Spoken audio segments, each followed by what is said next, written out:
अस्सलामुअलैकुम नाजरीन, बोल न्यूज में खुश आमदेद। मैं हूं सहर फातमा। हेडलाइंस आप जान चुके हैं, बुलेटिन का बाकायदा आगाज करेंगे। आगाज में आपको बताएं कि SCO के कई ममालिक ने वजीर आजम समेत मुख्तलिफ वजारतों से मुलाकातें मांगी हैं। 1997 के बाद ये बड़ा इवेंट होने जा रहा है। नायब वजीर आजम इसहाक डार की गुफ्तगू, कहा SCO हमारे लिए एजाज की बात है। सियासी जमात के एहतजाज पर सवाल के जवाब में इसहाक डार ने कहा ये अच्छा नहीं है। इन्होंने चीनी सदर का दौरा भी मुलतवी कराया था। गजा पर APC में भी जमात शरीक नहीं हुई। हम OIC और अरब लीग की मुश्तरका सरबराही इजलास की कोशिश कर रहे हैं। गजा पर SCO समेत हर जगह बात करेंगे। जो डेलीगेशन आ रहे हैं SCO के लिए, उन्होंने भी कुछ ममालिक ने, रशिया है फॉर एग्जांपल, और कुछ और ममालिक हैं सेंट्रल एशियन स्टेट से, उन्होंने भी बायलैटरल मांगे हैं। वो पाकिस्तान फॉरेन ऑफिस ने वो मीटिंग्स प्राइम मिनिस्टर साहब की इजाज़त से तय कर ली हैं। जो बड़ा फोरम था वो 1997 में था। मेरे नज़दीक 27 साल के बाद पाकिस्तान एक बहुत बड़े फोरम की मेज़बानी का शर्फ अल्लाह ताला ने दिया है। एक पार्टी वही काम कर रही है जो 2014 में उन्होंने किया था। चीन के वज़ीर आज़म 1 साल के उसमें ताख़ीर हुई उनके आने में। ऑल पार्टीज़ कॉन्फ्रेंस की, तो हमारा ख्याल था कि उसमें तो वो ज़रूर अब आ जाएंगे, लेकिन आपने देखा उसमें भी उन्होंने शिरकत नहीं की। हम होस्ट हैं और पाकिस्तान के 25 करोड़ अवाम के इसमें इंशाअल्लाह बुलंद होगा नाम और इज़्ज़त अफजाई मिलेगी। OIC की हेड्स की मीटिंग और उसके साथ जो अरब लीग है वो भी शायद कंबाइन हो जाए।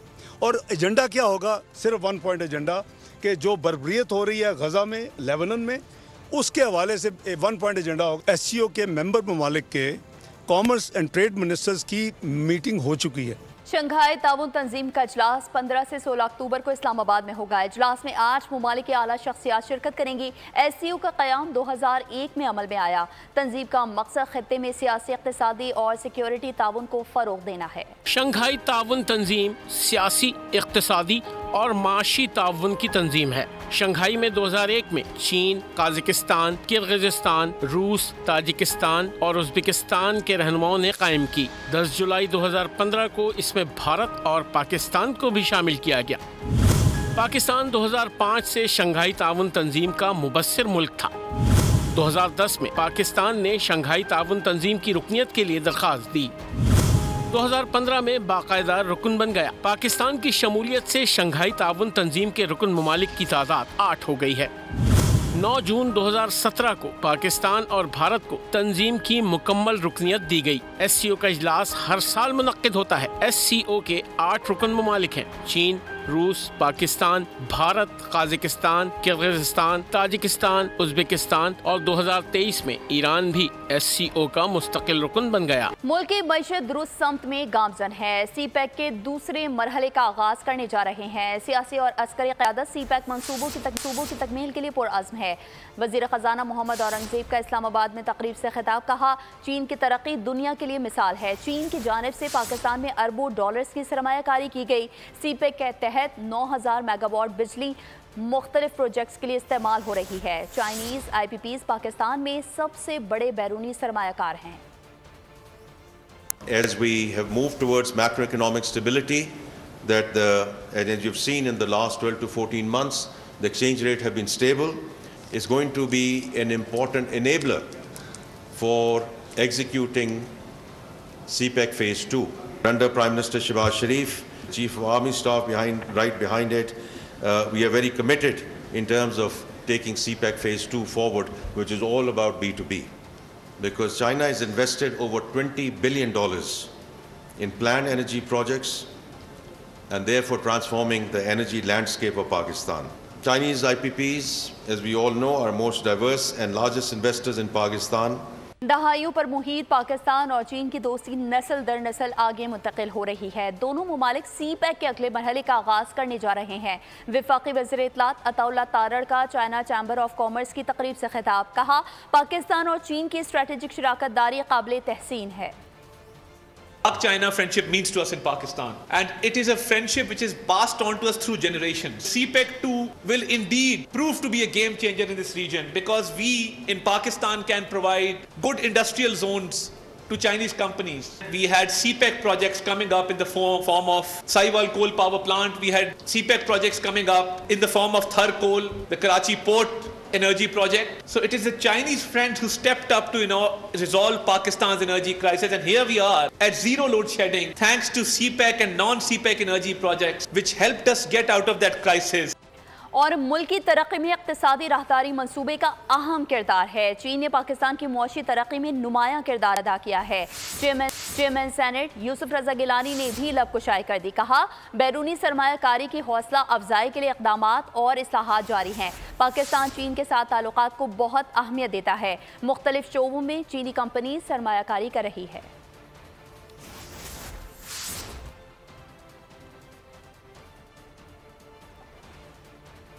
आगे बढ़ते हुए आपको बताएं कि आईनी तरमीम के मामले पर दो बड़े इत्तेहादी आमने सामने आ गए। नून लीग और पाकिस्तान पीपल्स पार्टी में आईनी तरमीम की बात शिकों पर इख्तलाफ सामने आ गया।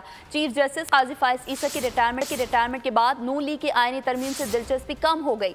फौजी अदालतों के क़याम पर भी दोनों इत्तेहादियों में इख्तलाफ खुलकर सामने आ गए।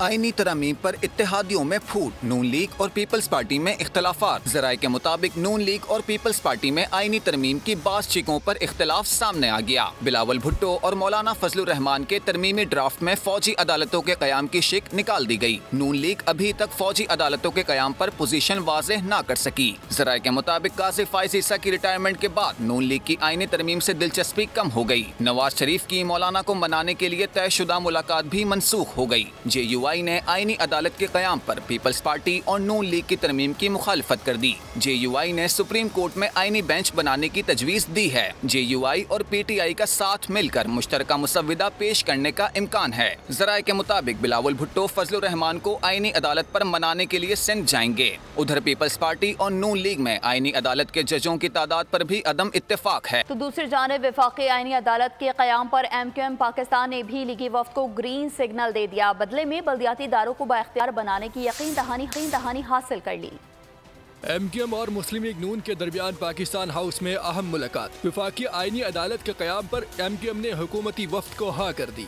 MQM रहनुमाओं का आईनी तरमीम में बल्दियाती इदारों को बाइख्तियार बनाने पर जोर। नून लीग ने भी अमल दरामद की यकीन दहानी करा दी। मीडिया से गुफ्तगू में अहसन इकबाल ने कहा, MQM की मरकजी क़यादत से मुल्क की मौजूदा सूरत हाल पर बातचीत हुई है। हम MQM की मरकजी क़यादत को मुल्क की सूरत हाल के बारे में तबादला ख्याल करने के साथ साथ जो मुजवज़ा आईनी तरमीमी पैकेज है इसके बारे में भी आगाह करें और उनसे इस पैकेज के लिए हमायत के लिए भी दरख्वास्त करें।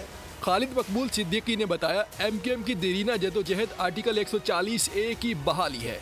आज की यहाँ पर इनकी आमद की एक वजह यह भी है कि एक आईनी तरमीम आनी है, उससे हमें मज़ीद आगाही की ज़रूरत थी, वो भी हमें दी है, जिसमें कि IPP में MQM का किरदार और उसके हवाले से हमारे इक़दामात और पेशरफ्त से बात। कोटा सिस्टम और भर्ती के तरीक़ाकार पर MQM क़यादत ने लीगी वफ़द को आगाह किया।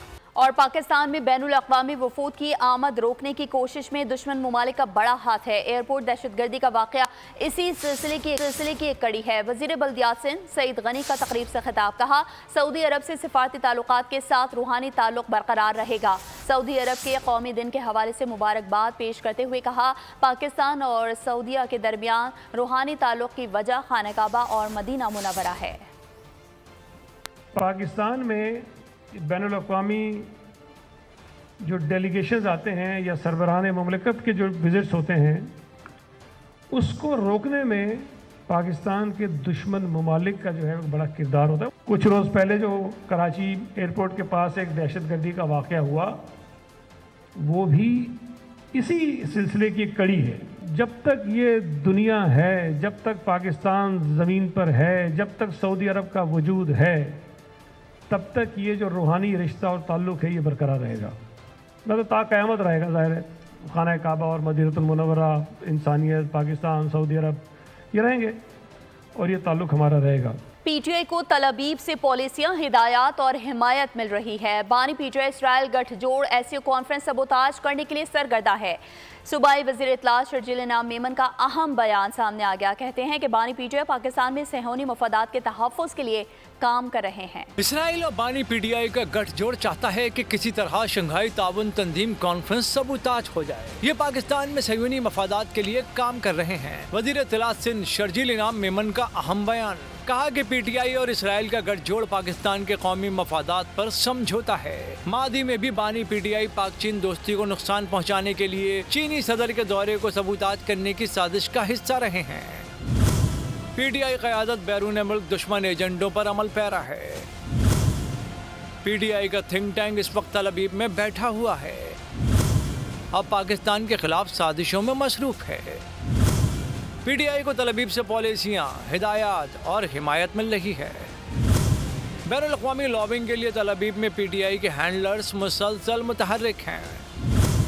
बैरूनी क़ुव्वतों की जानिब से पीटीआई की इमदाद का मकसद मुल्क में सियासी अदम इस्तेहकाम पैदा करना और पाकिस्तान की इक़्तिसादी और सिफारती तरक्की को रोकना है। फ़लस्तीन पर इसराइली जारहियत के खिलाफ एबीसी में पीटीआई की अदम शिरकत ने पीटीआई और इसराइल गठजोड़ को बेनकाब कर दिया। मुल्क के मुस्तहकम इदारों के खिलाफ साजिशें और उन पर हमले इसराइली आशीर्वाद से किए जा रहे हैं। बानी पीटीआई मुल्क के इदारों को कमज़ोर करके सयूनी मफादात के लिए काम कर रहे हैं।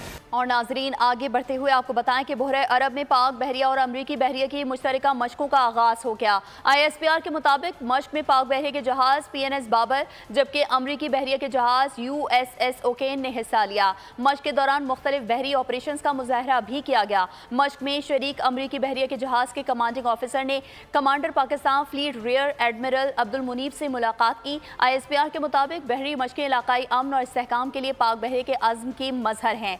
अमरीकी बहरिया के जहाज का दौरा बिलुमूम दोनों ममालिक के कसीरुल मुद्दती दो तरफा ताल्लुकात और बिलखुसूस बहरी ताउन का आगाज़ है।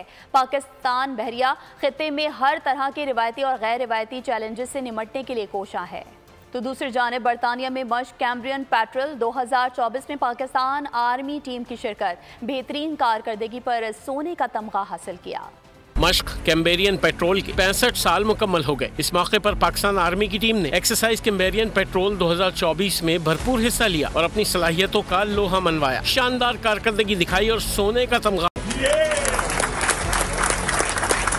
इस मश्क के दौरान पेशावराना मयार को बरकरार रखने के लिए पेट्रोल टीमों ने नाहमवार जमीनों पर सलाहियत के जौहर दिखाए। 48 घंटों के अंदर 60 किलोमीटर का फासला तय करना पड़ा और मुश्किल माहौल में मश्क मुकम्मल की। इस साल 42 ममालिक से 128 टीमों ने इस मश्क में हिस्सा लिया था। ये पूरी कौम और पाकिस्तान आर्मी के लिए एक फख्र का लम्हा था जब पेशावराना महारत दिखाई और हमेशा की तरह पाकिस्तान आर्मी ने कौमी परचम बुलंद किया। और पाकिस्तान कसीरुल मुल्की फिजाई मश्क इंडस शील्ड 2 की मेजबानी के लिए तैयार है। इसका आगाज पाक फिजाई के ऑपरेशनल एयर बेस पर होगा। पाकिस्तानी शाहीन फिर फिजाओं में उड़ान भरने के लिए तैयार। कसीरुल मुल्की फिजाई मश्क इंडस शील्ड 2 की मेजबानी के लिए तैयार। इंडस शील्ड 2 मशकें 2 हफ्तों पर मुहित होंगी। इसका आगाज पाक फिजाइया की ऑपरेशनल एयरबेस पर होगा। इंडस शील्ड 2 में मेजबान पाक फिजाइया के साथ चीन, सऊदी अरब, तुर्की और मिस्र की फिजाई अफवाज शिरकत करेंगी। 25 ममालिक इंडस शील्ड 2 में बतौर मुबस्सिर शरीक होंगे। आपको बताएंगे कि टेस्ट क्रिकेट में नाक़िस परफॉर्मेंस पर बाबर आजम को ले डूबी है। सालगिरह से 2 रोज पहले नई सिलेक्शन कमेटी की जानिब से सरप्राइज गिफ्ट मिल गया। इंग्लैंड के खिलाफ बकिया 2 टेस्ट मैचेस से बाहर कर दिया गया। Out of form Babar Azam गुज़िश्ता 18 इनिंग्स में कोई कमाल ना दिखा सके। सेंचुरी तो दूर 50 तक स्कोर ना कर पाए। किंग की नाक़िस कारकर्दगी, पहले कप्तानी गई, अब टीम से भी छुट्टी हो गई। Out of form Babar Azam गुज़िश्ता 18 इनिंग्स में ऑफ कलर रहे। सेंचुरी तो दूर, बल्ले से 50 तक न बनी। 18 इनिंग्स में बमुश्किल 366 रन बना पाए। वर्ल्ड क्लास बैटर की औसत 20.33 रही। बांग्लादेश के खिलाफ होम सीरीज में भी बाबर आजम का बल्ला खामोश रहा। इंग्लैंड के खिलाफ पहले टेस्ट की पहली इनिंग्स में 30 और दूसरी में 5 रन बनाए। स्टार बल्लेबाज 2 साल में कोई तारीखी इनिंग्स खेल सके, न कोई मैच जितवा पाए। कप्तान और कोच ने बाबर को एक और मौका देने की दरखास्त की, लेकिन नई सिलेक्शन कमेटी ने बाहर का रास्ता दिखा दिया। किंग का बर्थडे हैप्पी नहीं रहा। बाबर ड्रेसिंग रूम के बजाय केक घर में काटेंगे। बाबर आजम पहली बार पाकिस्तान टेस्ट टीम से ड्रॉप। इंग्लैंड के खिलाफ दूसरे टेस्ट के लिए स्क्वाड का ऐलान कर दिया गया। शाहीन शाह अफरीदी, नसीम शाह, सरफराज अहमद को आराम का मशवरा देकर स्क्वाड से अलग कर दिया गया। स्क्वाड में मेहरान मुमताज, कामरान गुलाम, हसीबुल्लाह, मोहम्मद अली, नोमान अली और साजिद खान को शामिल कर लिया गया। बाबर पाकिस्तान क्रिकेट के आजम ना रहे, कौमी स्क्वाड से आउट। शाहीन आफरीदी, नसीम शाह तैयारी करें, सरफराज अहमद आराम करें। सिलेक्टर आकिब जावेद ने इंग्लैंड के खिलाफ दूसरे टेस्ट मैच के लिए पाकिस्तानी स्क्वाड का ऐलान कर दिया। शकील नाइब बरकरार, अब्दुल्ला शफीक, आमिर जमाल शामिल हैं। स्क्वाड में मेहरान मुमताज, कामरान गुलाम, हसीबुल्ला, मोहम्मद अली, नोमान अली, साजिद खान समेत मीर हमजा को भी शामिल किया गया है। मोहम्मद हुरैरा, मोहम्मद रिजवान, साइम अयूब, जाहिद महमूद और सलमान अली आगा भी 16 रुकनी स्क्वाड का हिस्सा हैं। खबर शामिल करेंगे जराइम की दुनिया से, जहां कराची वाले डाकुओं के रहमो करम पर कोई रात या दिन ऐसा नहीं जब शहर कायद में राहजनी या लूटमार की वारदात ना हो, जबकि दूसरी जानिब पुलिस की भी मुलजिमान की सरकोबी के लिए ताबड़तोड़ कार्रवाइयां जारी हैं। साल के 283 रोज हर रात लुटेरों का राज। शहर कायद में हर जगह बंदूक थामे मुलजिमान दंदनाते फिरते हैं। अजीजाबाद के इलाके ब्लॉक 2 में मोटरसाइकिल सवार मुलजिमान शहरी से 10,000 रुपए और मोबाइल फोन लूट कर फरार हो गए। वारदात की CCTV भी मंजर आम पर आ गई। उधर इकबाल मार्केट पुलिस के हाथों गिरफ्तार खातून समेत 5 मुलजिमान भत्ताखोरी की बड़ी वारदातों में मुलव्विस निकले। गिरफ्तार मुलजिमा का वीडियो बयान बोल न्यूज ने हासिल कर लिया। जो है वो भत्ते के लिए कॉल करते थे और फिर उसके बाद जो है पैसे लेने के लिए उनके साथ जाती थी। मुक्का चौक के पास से लिए 5 लाख रुपए और एक दफा जो है 1 लाख रुपए लिए नागन के पास से। हवा गोट में पुलिस की फायरिंग से मुसल्लह डाकू हलाक हो गया। हलाक मुलजिम की शनाख्त मोहम्मद शाहनवाज के नाम से की गई। हलाक मुलजिम मुताद्दिद वारदातों में मतलूब था। और नाज़रीन, कराची वाले डाकुओं के रहमो करम पर छोड़ दिए गए। रवां साल अब तक डकैती मज़ाहमत पर कत्ल होने वालों की तादाद 101 हो चुकी है। फरवरी में सबसे ज्यादा 20 अफराद को अबदी नींद सुला दिया गया। साल के 282 दिन जानलेवा डकैती की 101 वारदातें। कानून के रखवाले हाथ पे हाथ धरे बैठे हैं। कराची वाले मालो असबाब के साथ जान से जाने लगे। जनवरी में 12 अफराद की माल के साथ जान ली गई। फरवरी में सबसे ज्यादा 20 अफराद को कत्ल किया गया। मार्च में 17 और अप्रैल में दंदनाते लुटेरों ने 19 जिस्मों में गोलियां उतार दी। मई में 2, जून में 10 और जुलाई में छीना झपटी के दौरान 3 अफराद को अबदी नींद सुला दिया गया। अगस्त में डकैतों ने 7 और सितंबर में 9 अफराद के खून से होली खेली।